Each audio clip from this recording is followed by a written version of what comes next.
to your favorite channel Chemistry Swati, and today we start a new topic, elevation in boiling point. अब ये elevation in boiling point होता क्या है? सबसे पहले तो ये भी एक कॉलिगेटिव प्रॉपर्टीज है. First of all it is also a colligative properties.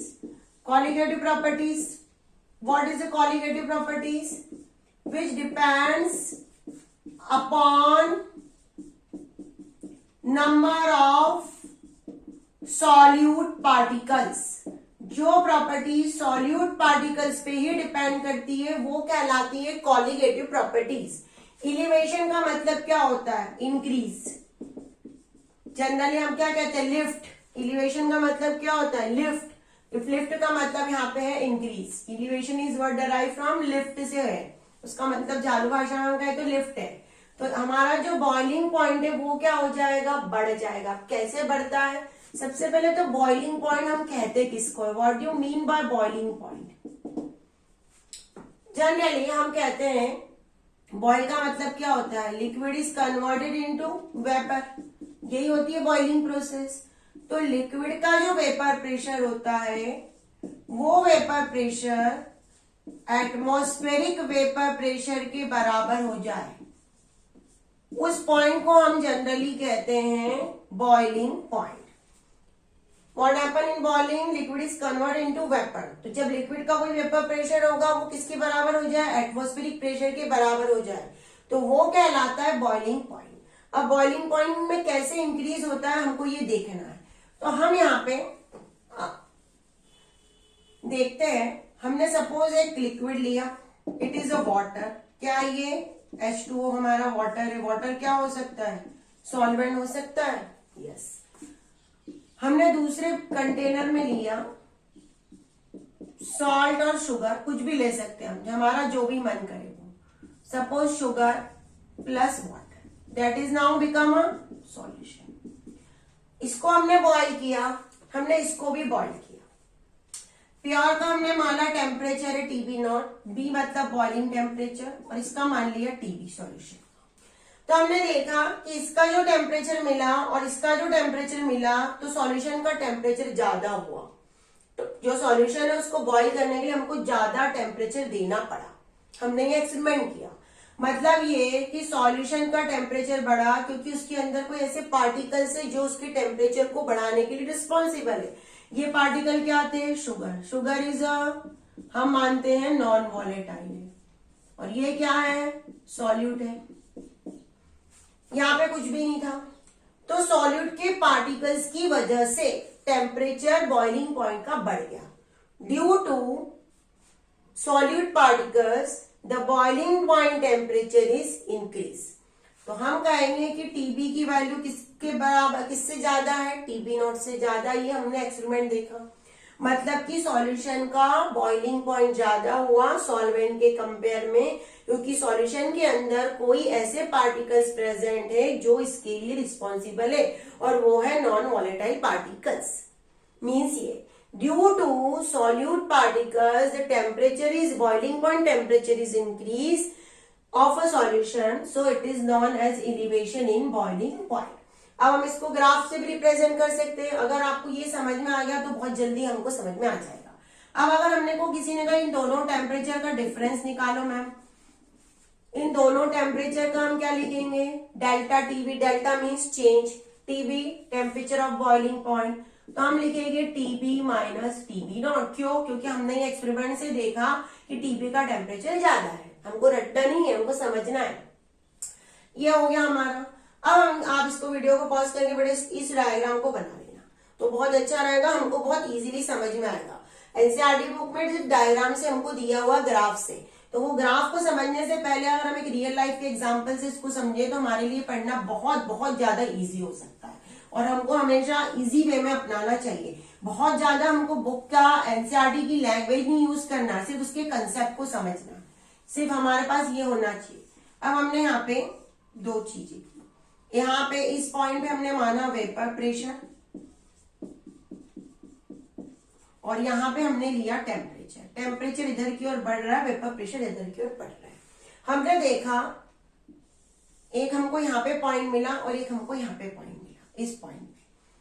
जो ज्यादा है वो क्या होगा, ऑब्वियसली सॉल्यूशन होगा, और जो कम है वो क्या हो गया, वो होगा सॉल्वेंट।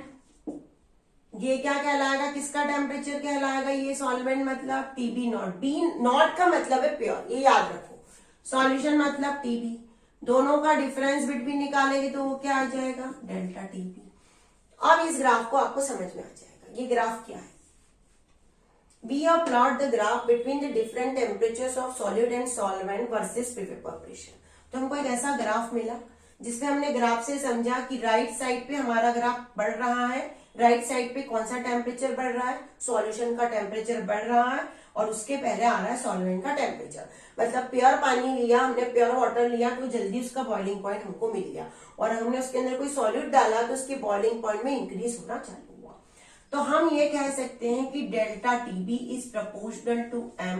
एम क्या है यहाँ पे, मोलैलिटी। क्यों हमने मोलैलिटी वर्ड यूज किया, क्योंकि मोलैलिटी में होता है हमारा सॉल्वेंट भी और मोलैलिटी में होता है सॉल्यूट का पार्टिकल्स।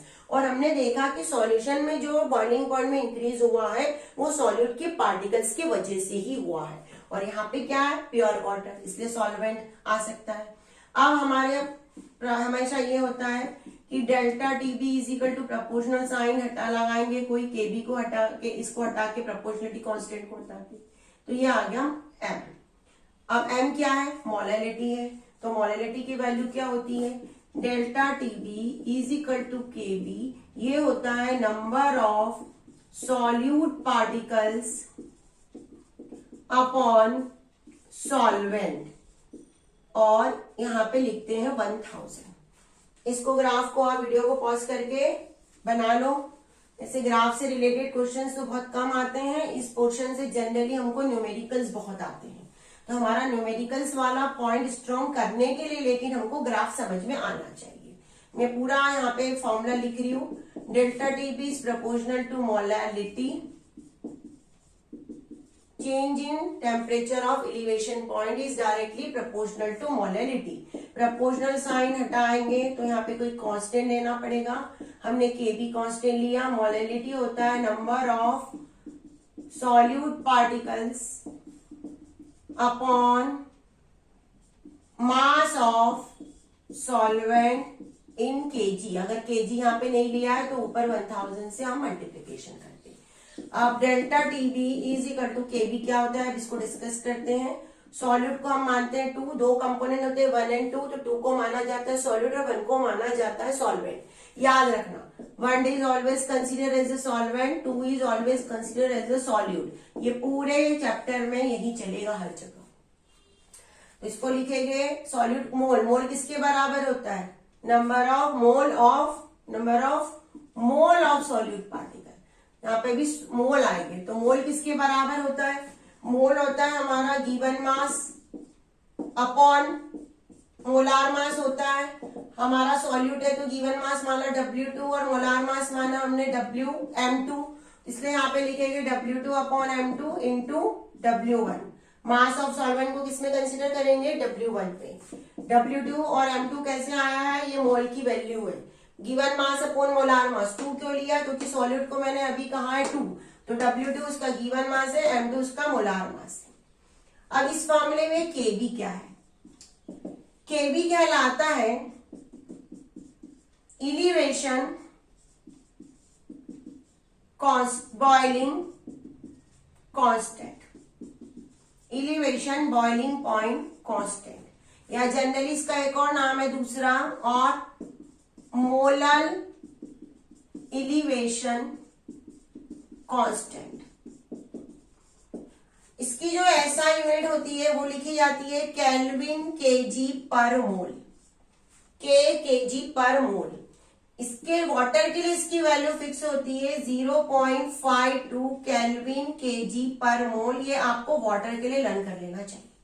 कई बार एग्जाम में हमको सिर्फ डायरेक्ट वाटर का ही पूछा क्वेश्चन दिया जाता है, तो हमको वाटर का पता होना चाहिए कि वाटर का क्या होता है। कंफर्म हो गया, आ गया समझ में। ये पूरा डेरिवेशन तो कभी एग्जाम में नहीं आता, पर हमको ये फॉर्मूला जो है ये हमारा सबसे इंपॉर्टेंट फॉर्मूला है, इसी से रिलेटेड न्यूमेरिकल्स हमको एग्जाम में आते हैं। पर हमको ये फॉर्मूला को समझने से पहले हमको हर एक चीज पता होनी चाहिए। अब डेल्टा टीबी की वैल्यू हम कहां से निकालेंगे, ये यहां से निकालेंगे। क्यों? क्योंकि मैंने कहा था कि हमारा जो सॉल्यूशन है उसका टेम्परेचर ज्यादा होता है और सॉल्वेंट का कम होता है। तो delta TB is equal to, हमेशा याद रखना, टीबी माइनस टीबी नॉट। ये क्या है, मैं एक जगह लिख के दे देती हूँ आपको ये भी, कि डेल्टा टीबी की वैल्यू, क्योंकि कई बार हमको दो डेल्टा टीबी डायरेक्ट क्वेश्चन में नहीं दिया रहता है। TB minus TB not. TB क्या है, टेम्परेचर ऑफ सॉल्यूशन, और नॉट आ गया मतलब temperature of pure solvent, temperature of pure solvent. तो ये बहुत इंपॉर्टेंट फॉर्मूला, ये आपको लर्न करना है। अब इससे रिलेटेड एनसीईआरटी का इंटेस्ट क्वेश्चन हम करते हैं। Boiling point of water at 700 mm Hg is 99.63. How much sugar sucrose is to be added to 500 gram of water that it boils at 100 degree centigrade. सबसे पहले हम एक डेटा तैयार करते हैं। सबसे पहले हम लिखेंगे गिवन, हमको क्या दिया है, boiling point of water, water मतलब प्योर। सबसे पहले हमको टीबी नॉट दिया हुआ है 99.63 डिग्री सेंटीग्रेड, यहाँ पे क्या है, डिग्री सेंटीग्रेड।